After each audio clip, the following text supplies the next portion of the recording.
द्यामर बादशाह डैम पर काम करने वाले जो कारकुन हैं, जो मज़दूर हैं, उनको ऐसे पत्थर गिरने का हमेशा ख़तरा लाक रहता है। ये ब्लास्टिंग का एरिया है। यहाँ पे रीलोकेटेड कैच बन रहा है और इंशाल्लाह बहुत जल्द अगले 5 से 6 महीने के दरमियान आम ट्रैफिक यहाँ से गुज़र जाया करेगी। अल्लामा इकबाल फरमाते हैं कि नहीं तेरा नशेमन कसर सुल्तानी के गुंबद पर, तू शाही है बसीरा कर पहाड़ों की चट्टानों पर। वैसे इस शेर का मतलब यहाँ ये नहीं बनता कि पहाड़ों के चट्टानों पर बसेरा कर। ये शेर का सियाक व सबाक से हट के यहाँ मैं बता रहा हूँ। वैसे ये शेर मुसलमानों के लिए है कि मुसलमानों के जो असल मुकाम है उसकी तरफ ये इशारा कर रहा है, लेकिन यहाँ इंसान को हट के मतलब मैं अपने एक पहाड़ों से मोहब्बत के तौर पर इस शेर को यहाँ पे कोट कर रहा हूँ। वो कहते हैं ना कि झपटना पलटना पलट कर झपटना, लहू गर्म रखने का है एक बहाना। तो अब किसी भी तरीक़े से हम लहू गर्म रखने के बहाने ढूंढते हैं। तो ये सामने हमारे पास फलक शगाफ पहाड़ी सिलसिले हैं, हमारे लिए नेमत खुदाबंदी है क्योंकि हम पहाड़ों से मोहब्बत रखते हैं। वो हशमत कलाम इल्हामी साहब का शेर है कि पहाड़ी सिलसिले चारों तरफ और बीच में हम हैं, मिसाल गोहर नायाब हम पत्थर में रहते हैं। तो वही पत्थर है ये। आज इतवार है और जनवरी के 12 तारीख। मैं रोज़गार के सिलसिले में यहाँ वावड़ा कॉलोनी थोर में रिहाइश पजीर हूँ। यहाँ होते हुए मैं हर हफ्ते इतवार को कहीं न कहीं निकल जाता हूँ, मतलब पहाड़ी की तरफ। तो पिछले हफ्ते हम गए थे ये सामने वाली पहाड़ी पे और आज इस पहाड़ी पे जाएंगे। ये जो पीछे पहाड़ी नज़र आ रही है, इस पहाड़ी पे मेरे साथ ये मेरे 2 छोटे छोटे कुलीग हैं। ये देखें कि एक पीछे से आवाज़ें लगा रहा है।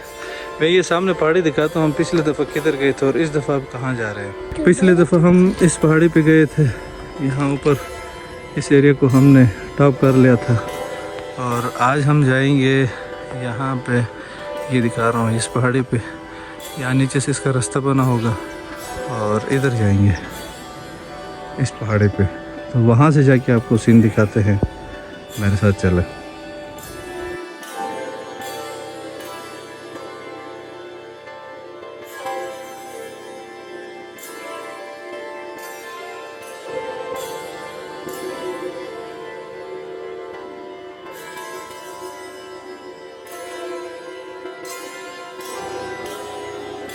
ये एक छोटी सी पहाड़ी को हमने सर करके थोड़ी देर के लिए हमने रेस्ट किए। नीचे आबादी ज़रा आपको दिखा दूँ, ये आबादी है और अब भी हमने काफ़ी आगे जाना है कि पीछे जो पहाड़ी है सूरज की रोशनी जहाँ पड़ रही है इधर ऊपर जाना है, फिर उधर से मुड़ के दूसरी तरफ आते हैं।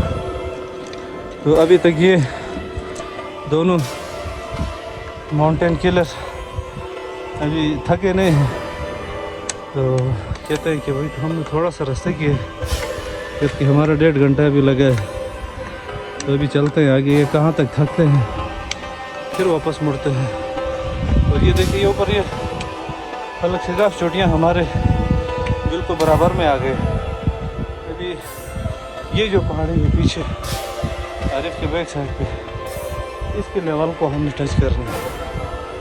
चलो, ये कज़न आरिफ है और मेरा जिगरी कज़न है। आरिफ बहुत ही केयरिंग बच्चा है, बहुत ही फर्मबरदार, अपनी पूरी फैमिली के लिए ये सबके दिल जीतने की कोशिश करता है।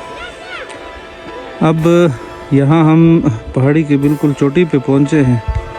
सुबह हम 10 बजे निकले थे, तो यहाँ अभी आहिस्ता आहिस्ता होते हुए 1 बज के अज़ानें हो रही नीचे। और ये नीचे कॉलोनी एरिया है।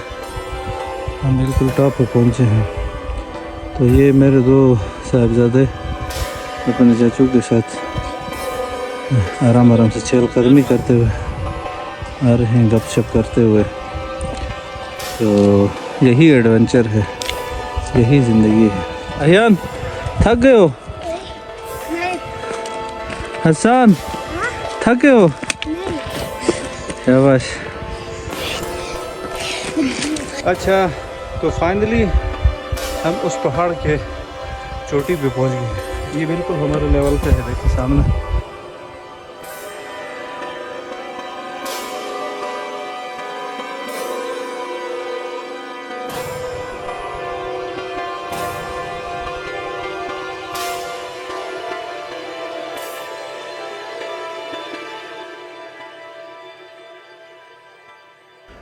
खूबसूरत नज़ारा है। बड़ी मुश्किल और ताकतों के बाद मैं, कज़न आरिफ और इन छोटे नमूनों के साथ यहाँ पे आए हैं। ये पीछे बिल्कुल थका नहीं, फिर भी आवाज़ें लगा रहे, पसीने से हम शराबोर हैं। इससे आगे अभी हमने जाना है, उस पहाड़ी को क्रॉस करके तो नीचे कॉलोनी के एंड वाले पॉइंट पे हमने जाना है। तो आज का जो टारगेट था वो अभी यहाँ पे 1:30 बज गए हैं। तो अब 1:30 बजे के बाद हम यहाँ आधा घंटा रेस्ट करते हैं और 2 बजे हम वापसी का प्लान बनाते हैं। देखते हैं कि वापसी के लिए हमारे पास इजी वे कहाँ से है, जो आसान रास्ता होगा उसको चूज़ कर लेंगे।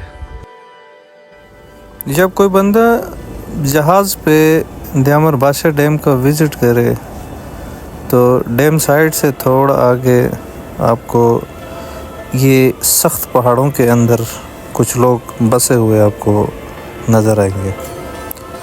ये लोग सख्त मौसम में इंतहाई मुश्किल हालत में इस मुल्क और कौम के लिए खिदमत सर अंजाम दे रहे हैं। वापसी का सफ़र बहुत ही ख़तरनाक रास्तों से है, क्योंकि आते हुए किसी रास्ते का अंदाज़ा नहीं होता है।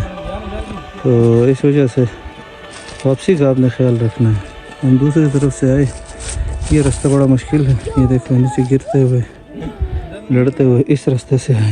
ये पीछे देखो, यहाँ से पीछे नज़र नहीं आ रहा।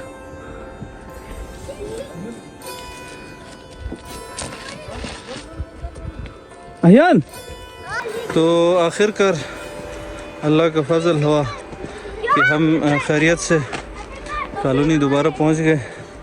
ये छोटी कंपनी पीछे से मेरे साथ आ रही है।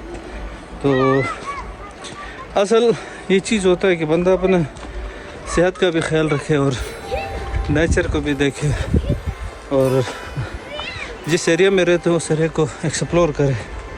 यही एक टाइम होता है ज़िंदगी का कि इस जो जवानी का जो टर्नओवर होता है उसमें बंदा ये कर सकता है। साल 1.5 के बाद बंदा हिल नहीं सकता है। मिलते हैं किसी दूसरे एक्सप्लोरिंग पॉइंट से, जहाँ से फिर दोबारा आपको नई चीज़ें दिखाएंगे। अस्सलाम।